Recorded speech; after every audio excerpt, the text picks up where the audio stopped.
मज़ार कैद इंतज़ामिया ने मज़ार कैद पर रक्स करने वाली लड़की की वीडियो वायरल होने के बारे में एक अहम फैसला कर लिया। वीडियो शुरू करने से पहले नए आने वाले दोस्तों से गुजारिश है कि जिन दोस्तों ने अभी तक हमारा चैनल सब्सक्राइब नहीं किया वो कर लें और बेल आइकन को भी दबा दें ताकि हमारी नई आने वाली वीडियो आपको आसानी से मिल जाए।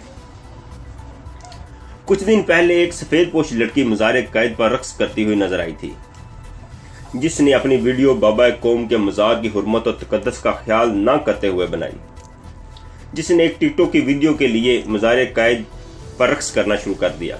इस वीडियो के वायरल होने के बाद इस लड़की और मज़ार कैद की इंतज़ामिया को काफ़ी तनकीद का सामना करना पड़ा, जिसके बाद अब मज़ार कैद की इंतज़ामिया ने इस वीडियो को सोशल मीडिया से हटाने के लिए FIA से रजू करने का फैसला कर लिया। जिस वीडियो में एक लड़की मज़ार कैद के हाथे में मुख्तलिफ गानों पर रक्स करती नजर आ रही है।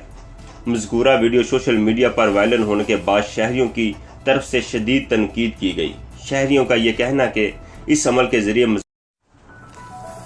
मज़ार कैद का तकद्दस पामाल किया गया। टिकटॉक वीडियो बनाने का मामला इस कदर संगीन सूरत हाल इख्तियार कर गया है, इसमें बानी पाकिस्तान के मज़ार को भी नहीं बख्शा, जो कि एक अफसोसनाक पहलू है। मज़कूरा हवाले से अब तहकीकात जारी हैं और मज़ार कैद की इंतज़ामिया ने FIA से इस वीडियो को सोशल मीडिया से डिलीट करवाने का फैसला कर लिया है, जिसके बाद इस वीडियो को सोशल मीडिया से हटा दिया जाएगा। उम्मीद है आपको हमारी वीडियो अच्छी लगी होगी। इसके साथ मैं इजाज़त चाहूँगा। मिलते हैं किसी न्यू अपडेट के साथ।